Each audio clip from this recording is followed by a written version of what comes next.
saludamos a Luis Ángel Hurtado, ya lo conoce muy bien, es un antiguo colaborador ya de este espacio. Él es catedrático de la UNAM, un analista experto en redes sociales. ¿Qué tal, tocayo? Bienvenido.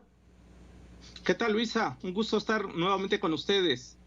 Al contrario, pues tenemos un montón de temas y no tanto tiempo, entonces te paso la palabra, Luis Ángel, para que nos cuentes un poco sobre esto a lo que se refería Genaro Villamil en la mañana. Pidió que el INE audite y revise las cuentas de quienes destinan recursos públicos a redes sociales. Hay que saber diferenciar entre publicidad transparente, pagada, reportada, auditada y fake news, campañas de desinformación que se lanzan por abajo de la mesa. Explícanos tú, por favor.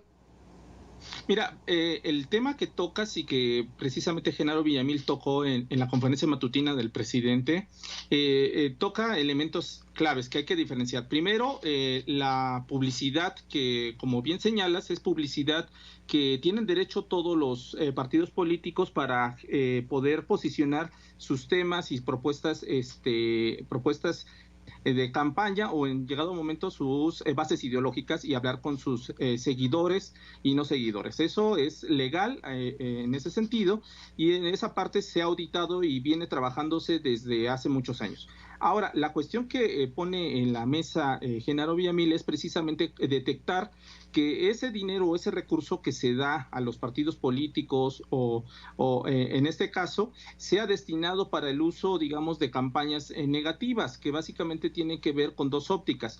La primera que es con la generación de tendencias a raíz de granjas de bots o o bajo en los algoritmos que nos proporcionan las diferentes redes sociales, y otra que tiene que ver con la realización de noticias falsas. Son dos cosas muy diferentes. Bajo esa lógica, este terreno que en la mañana mencionan es muy difícil de auditar. ¿Por qué? Porque precisamente todo esto que tiene que ver con las campañas negativas, con las campañas de posicionamiento de información falsa, por lo regular no se hacen de una manera legal, siempre se hacen de una manera ilegal, porque pues es desinformación. Y en ese sentido, al detectar quiénes están solventando, digamos, estas campañas o quiénes están pagando estas campañas, pues serían merecedores, por una parte, a una sanción y, en dado caso, también a un juicio en contra, digamos, de estas personas.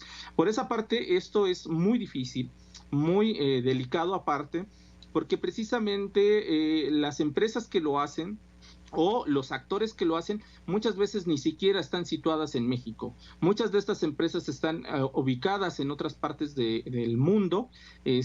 Por ponerte un ejemplo, en la campaña de 2016 en Estados Unidos, la mayoría de la información falsa o de las notas fake news que circularon en esta campaña 2016 en Estados Unidos no se realizaron en Estados Unidos, se realizaron en Macedonia, que está en otra parte del mundo, o sea, está en Europa, pero sin embargo estaban generando información desde esta parte del mundo para influir, digamos, en el electorado.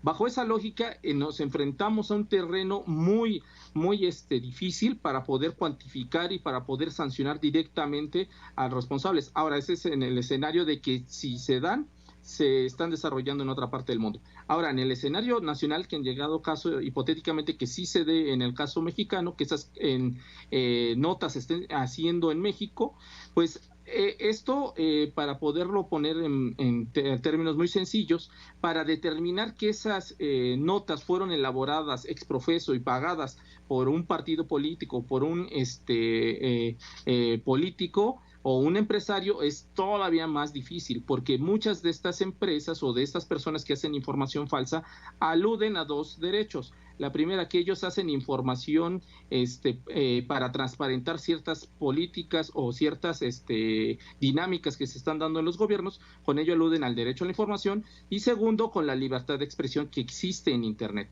Ahora, bajo esa dinámica también vemos que muchas veces ellos se mantienen no del pago, digamos, o van a aludir que no se mantienen del pago ex profeso para hacer estas campañas negativas, sino se mantienen del pago que les reciben de patrocinadores o de empresas que pagan publicidad en sus espacios de noticias. En ese sentido, vemos un terreno muy difícil de cuantificar y muy poco favorable, digamos, para poder transparentar todo este ejercicio. Eso hablando de las noticias falsas. Otra cosa es las granjas de bots, que también tienen que ver en este sentido de todo lo que tiene que ver con estas famosas pandemias de desinformación. Los bots operan de una manera distinta. Ellos lo único que hacen es posicionar un tema entre los temas más importantes de las agendas digitales, y desde ahí solo hacen eso. Ellos no actúan en el ámbito de generar información falsa. Ellos lo que hacen es posicionar.